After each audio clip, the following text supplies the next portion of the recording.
I had the chance of seeing this film a whole month early as this movie came out to select cinemas yesterday on Mother's Day. The question is this movie good as the trailers make it out to be? Let's find out in the review.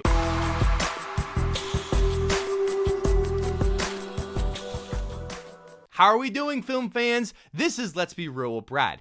Today, we will be talking about the new 2021 drama musical film called In the Heights. Jon M. Chu directed the film, who previously directed the smash hit Crazy Rich Asians in 2018. This film is based on a massively successful musical based on the same name. I was so excited to see this film because it is a new musical that looked like it could be the next Greatest Showman in terms of excitement and potentially a better movie. Then you throw in Lin-Manuel Miranda's name on the poster, who actually composed the original music, with also having his massive success of Hamilton last summer. This movie was primed to be another big hit. So now that I've seen the film, this movie is definitely worth the hype. I think this movie worked so well because it captured all the wonderful and beautiful moments that I was expecting from the film,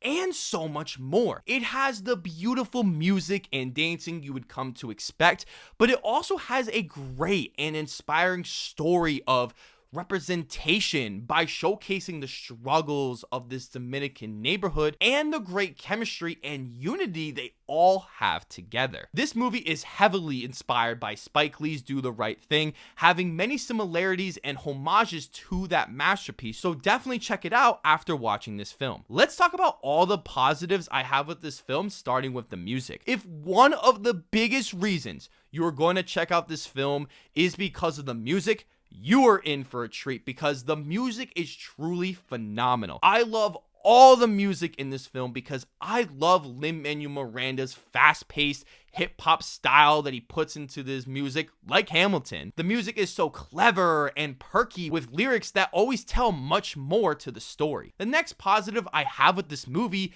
is the incredible dance choreography. It is impressive to see how much effort and care went into making the dancing look so perfect. The 96,000 musical number was quickly the biggest standout, using over 500 extras, being the best scene of the film, no question. Another significant aspect of this film is the technical aspects. Jon M. Chu did fantastic work with the directing, being, I think, his best directorial role yet. He shoots with such poise and emotion within every frame of the film. Chu was at his absolute best when directing the musical numbers, which were very impressive and exciting to watch. Every shot is very engaging and emotionally wrapped up in us as the audience. I also thought that the acting was on point in this movie, being extremely impressive and filled with energy. The biggest standouts for me were Anthony Ramos, Corey Hawkins, Leslie Grace, and Melissa Barrera. I thought that they commanded the screen by being incredible in the dramatic, emotional moments and nailing the small comedic moments this film had to offer. But their dance choreography was a thing of beauty to watch as they looked flawless all the way through. The screenplay is also great about talking about many of the social issues that this Dominican neighborhood and Dominican people in general have faced. There are many exceptionally well put together subtle moments that spoke for themselves, which is what I wanted as it hit us with that emotional punch. Especially one later in the film involving Sonny that I thought was brilliant. The first half has more of the musical numbers by introducing many characters and rolling through with that. But once we get into the second half of the movie, all these small moments we saw previously all come together in such a beautiful and sweet way that I love where they took some of these moments. Many key elements of dialogue are woven into the music, making all the songs essential to listen to and understand what they're saying with their very fast-paced songs. Now, let's get into some of the negatives with this film. There are just a few that bothered me a little bit. The first one being that the film feels way too long.